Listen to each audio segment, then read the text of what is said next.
แล้วก็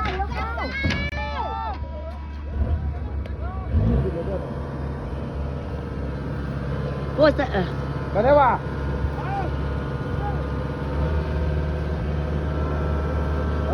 แป๊บนึงจะรีบรถ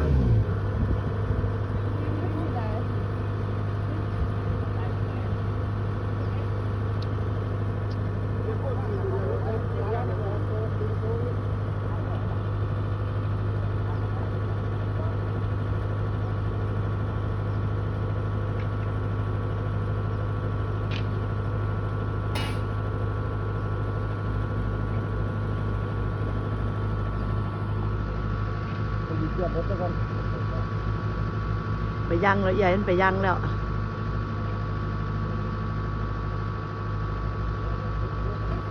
มันยังทางแล้ว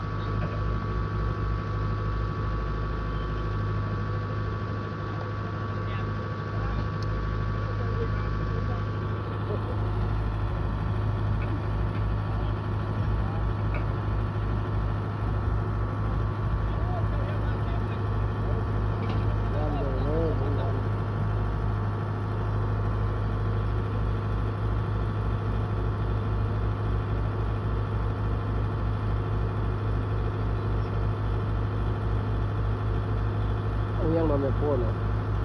แจ้งซื้อกับยุดเด้อ ยิ้มแต่กูอยู่กินไม่ได้เลยกูบอกปืนแม่แล้วจากมาเมืองเรากูต้องตาติดยังดีงอมบ่